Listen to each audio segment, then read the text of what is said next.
So this video is in response to a lady who had sent a message on our YouTube page asking for more information about the lip balm video I recorded, and instead of just sending a text message, I decided to do a short video with enough information for her with regards to the lip balm. Unfortunately, we had done a class today on the lip balm, but I wasn't able to record a video on that, so I'm just going to talk to you more theoretically without a video explaining it, but hopefully I'll be able to do a video another time showing you exactly what to do. All right, so to be able to get the best results from your lip balm, you're going to need a butter. For your recipe, you're going to need a butter, and you're going to need an oil. So you need a hard oil and a liquid oil. I hope I'm making sense. If I'm not, just leave a message and I'll explain further.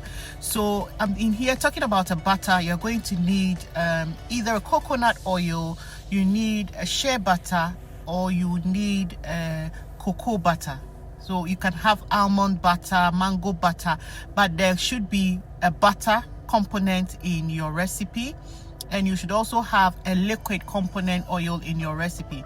So for the liquid oils, you can have olive oil, you can have sunflower oil. At this point, I would say that use one butter, one oil. And this is the reason, because your butters are hard oils, your liquids are liquid oils. So those are liquid.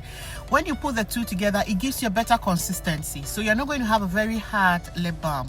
All right, now I've talked about two components here. The next component you would need is your beeswax. Now what this beeswax does is it helps locks moisture in your lip balm. It also helps in the shaping, and it makes your lip balm stronger or harder. So if you decide to use all liquid oils, your beeswax is what is going to help shape your lip balm in the end, so make it stronger or harder for you, so that when you pour it into a container, it's going to keep the shape. Now you realize that coconut oil in hot conditions can liquefy, and in cold conditions will become hard. So to be able to balance all of these properties, that is why you have to use your beeswax.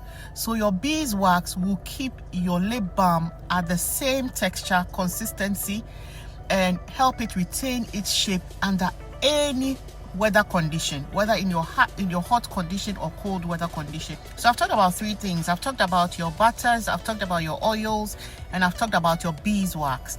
All right, another thing you'd have to include if you want the softness, the richness, and the moisture bit for your lip balm as an added property is lanolin. All right, so lanolin is kind of waxy, but this is softer, so it comes in, it looks a bit like petroleum jelly.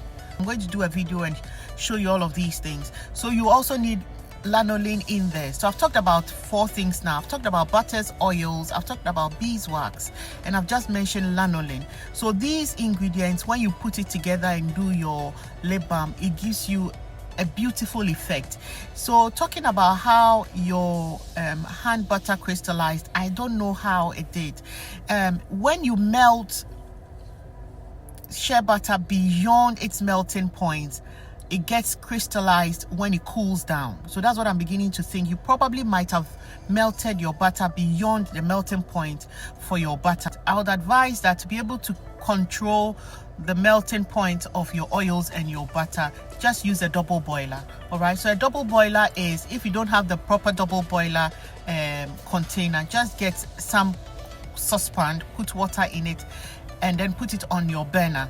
All right, so you have your saucepan with your water in it on your burner, and then your oils are going to sit in your water. So then your oils is not having a direct contact with your burner, rather is the hot water that is going to melt your oils. So you'll be able to control the burning of your oils, and then you don't get it overburnt. I hope I've been able to explain myself a lot further. So make sure that to get a rich consistency or a rich product for your lip balm, make sure you have beeswax in there, and make sure that you have lanolin as well. So the more beeswax you have in your recipe, the harder your lip balm product is going to be. If you don't want a very hard lip balm, make sure that you vary your recipes and your measurements. All right, I'll do a video and hopefully you'll be able to get this across. But then I wanted to answer this in a video immediately before I lose the message, like I did with some other messages as well. So take care and hopefully you understand. Bye.